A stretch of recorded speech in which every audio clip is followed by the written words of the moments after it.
Hello, I'm Stacy Keach. Join me right now from mysterious places as we travel to the highlands of central Mexico.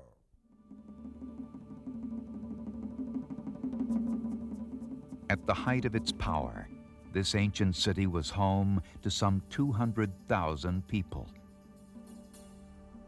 It was larger than imperial Rome. The people who lived here built towering pyramids, worshipped all-powerful gods, and built secret tunnels where their priests performed human sacrifice. Then, after flourishing here for over 600 years, they simply vanished. Who were the people who lived here? Why did they leave? And where did they go? This is the Valley of Mexico and Teotihuacan, City of the Gods.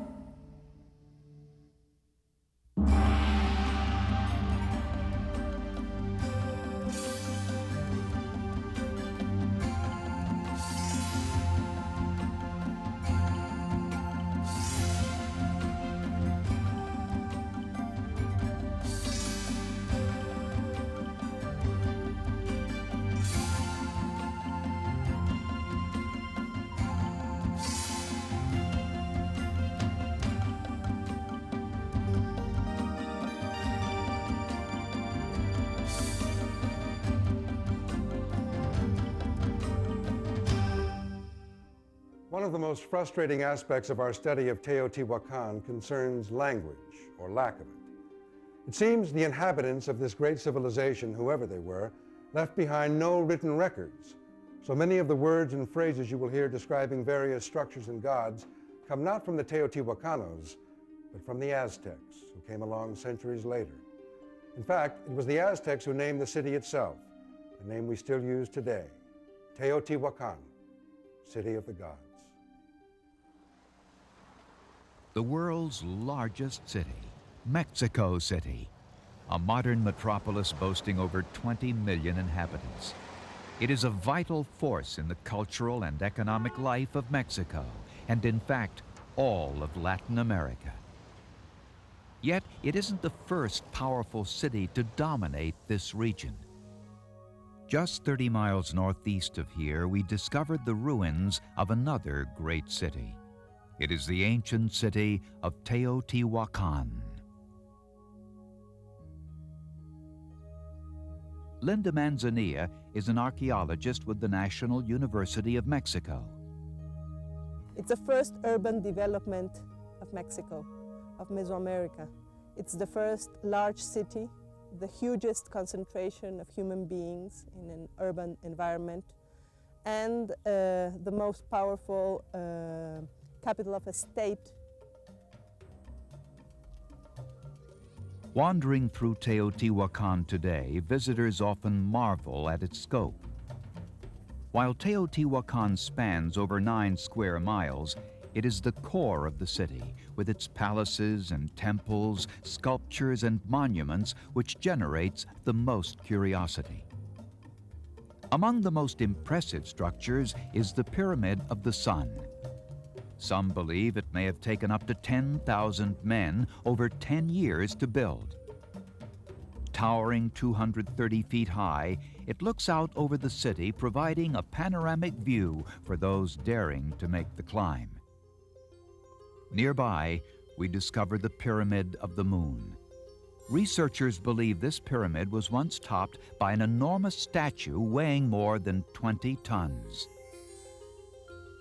Running through the center of the city is a 2.5-mile-long road flanked by small platforms.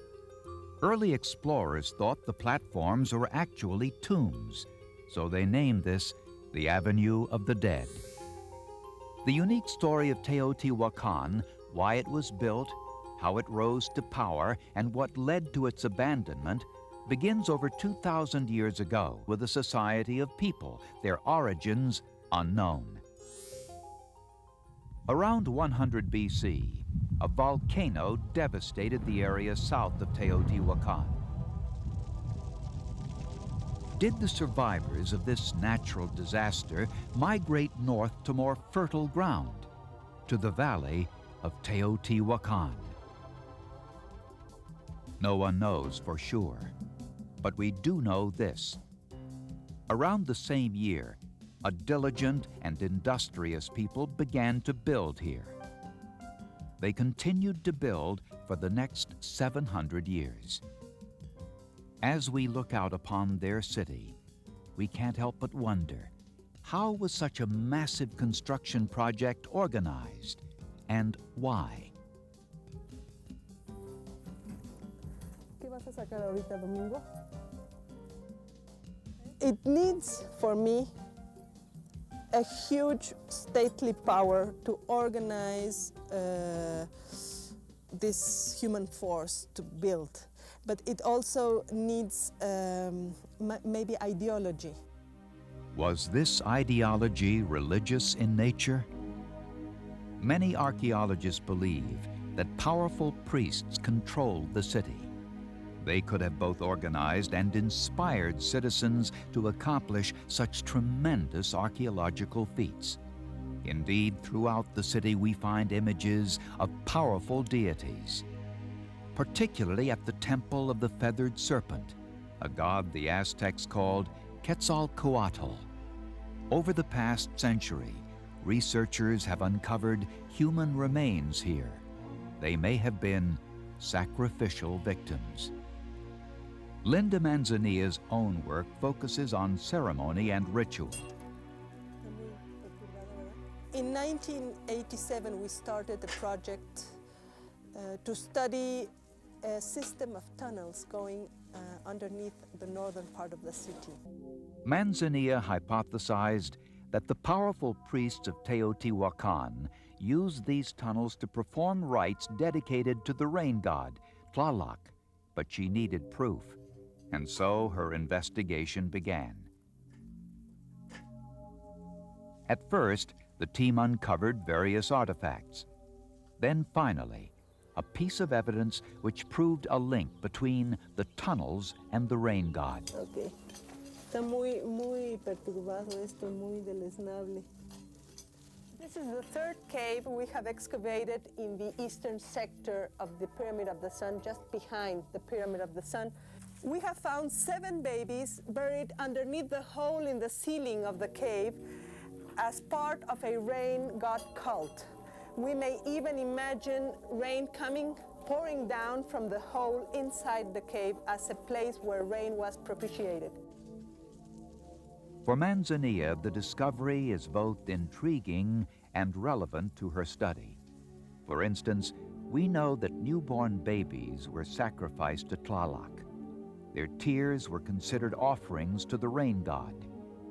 Remarkably, a second discovery awaited Manzanilla and her team.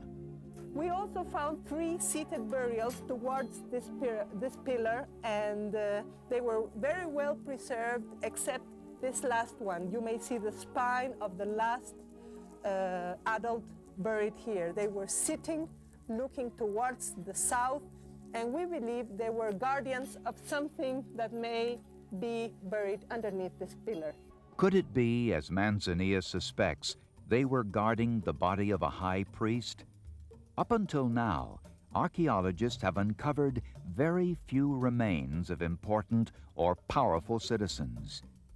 This finding may eventually shed more light on the underworld and on the organization of power as well. But there is more to the story. For while Linda Manzanilla continues her investigation, others conduct their own.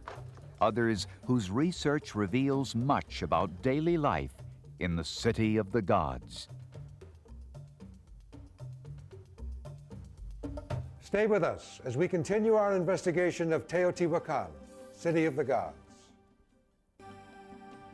Here's a mysterious places travel tip. Many Mexico City hotels offer day trips to Teotihuacan. For the independent traveler, the site can be accessed in about an hour by bus or even cab. English-speaking tour guides are available on site.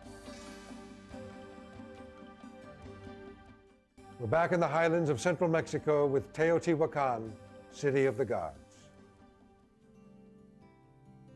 In the shadow of the Pyramid of the Moon, an international team of archaeologists is trying to learn more about everyday life in Teotihuacan.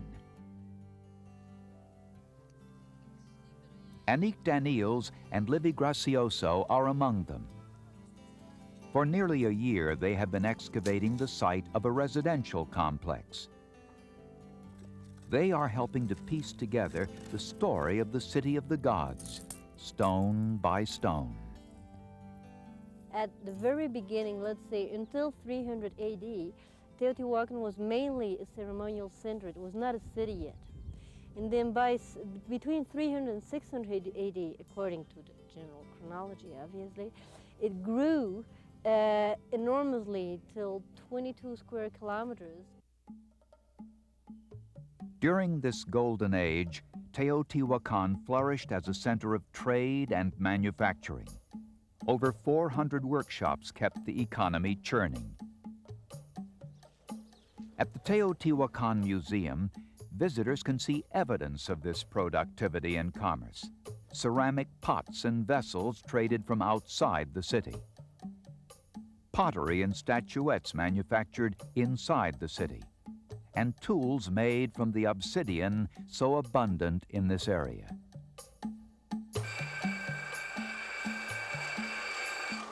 Even today, workshops like this one outside the city center create thousands of obsidian statues sold to tourists every year. As the local economy boomed during Teotihuacan's golden era, the city stretched its borders.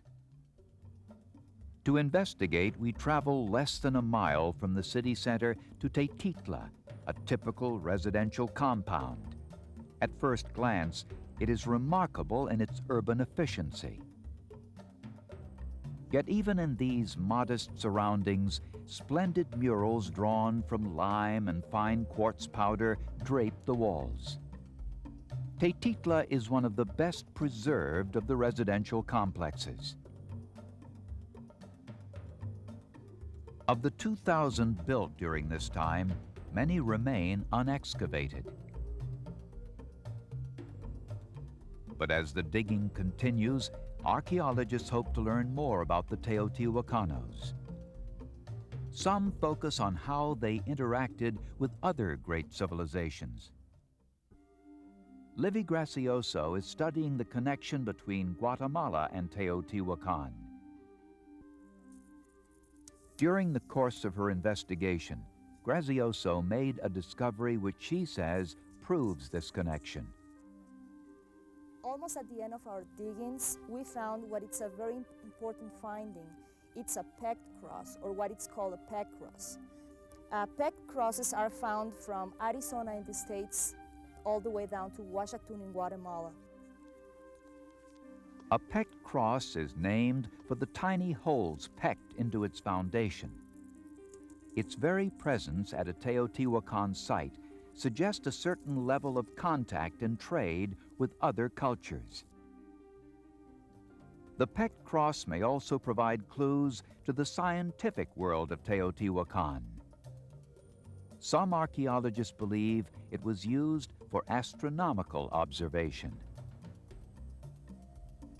And so the research continues. In fact, today at Teotihuacan, you can even catch glimpses of the ongoing research, including actual digs and surveys. Many hope that these projects will provide crucial evidence to help unravel the single greatest mystery of Teotihuacan, the mystery of its sudden decline.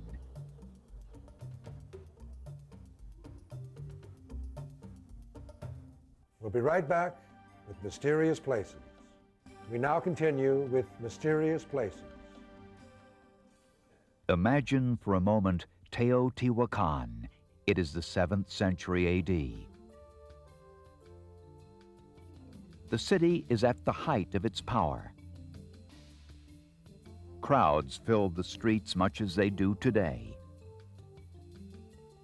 Imagine artisans hawking their wares, painters, builders, ceramic makers toiling in their workshops. Then imagine this.